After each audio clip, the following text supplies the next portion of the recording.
the beginning. Why is that? It's gonna be paused, and all of a sudden, the Nate Dogg Show. The Nate Dogg Show. Oh, we do that one then. Welcome back. It's all about editing. To the Nate Dogg Show. With my guest, Alistair De Guzman. Oi, oi. So today was 2 Samuel 9 through 16. Correct. Some of the craziest stuff in the Bible Yeah, that's for sure. happens in these 8 chapters. You tell your favorite part, or the part that hit you the most first, because I think chronologically it happens first. That makes sense. Yeah. So, I honestly forgot what chapter it is in. I'm pretty sure it's 9. It is actually, yeah, chapter 9. Mephibosheth is Saul's son. Saul was the king who died. Grandson. His grandson? Jonathan's son. Oh, correction. Yes, thank you. But still. Yeah. That line, that royal line. And he's crippled because he was dropped. And David still shows him a lot of favor. He shows him a lot of grace. He treats him as if he is still next in line for the kingship, when in reality he has nothing to do with it anymore. And I just thought that was really cool. Why is that cool? He's being graceful. He's still being respectful and recognizing that he was part of God's anointed one. Yeah. And he promises Jonathan and Saul that he's not going to destroy the line. Yeah, which I mean, you can correct me if I'm wrong, but it seems as if in other places in the Bible, the less godlike kings or rulers go after them and try to destroy. Yeah. Dude, King Saul's an example of that. Saul kept chasing after David. Right. And David was like, "Look, I'm not going to destroy your family line." So it was a pretty sweet turn of events to see that. Yeah. So that's good. I liked it. Yeah, that is cool. Actually, we didn't really talk about that. The fact that David is being pursued by Saul, and when Saul's out of the picture, David embraces Saul's family. Yeah. Yeah, that's cool. That's good. I like that.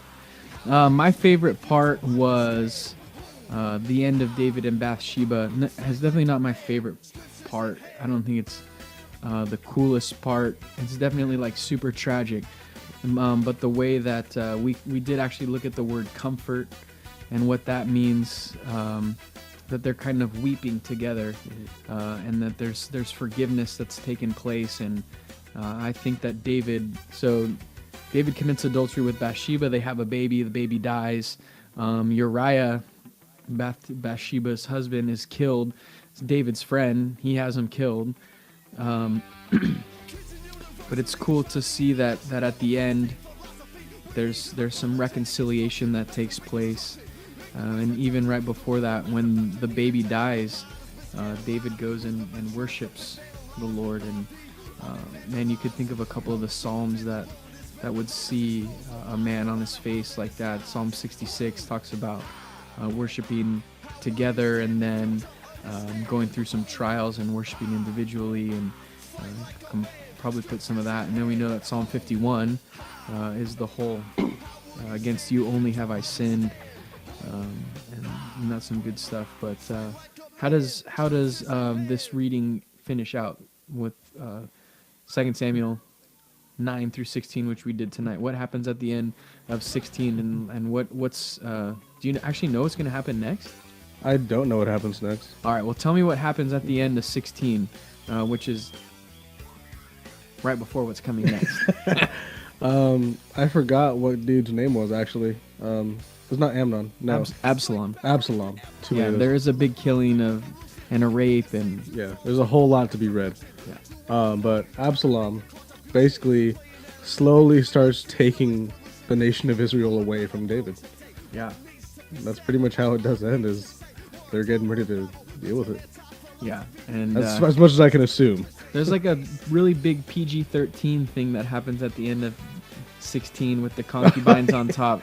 So that's what happens at the end of 16. I don't know if you call it PG-13. Yeah, it's probably X, I guess. Yeah, it's pretty horrible. Yeah.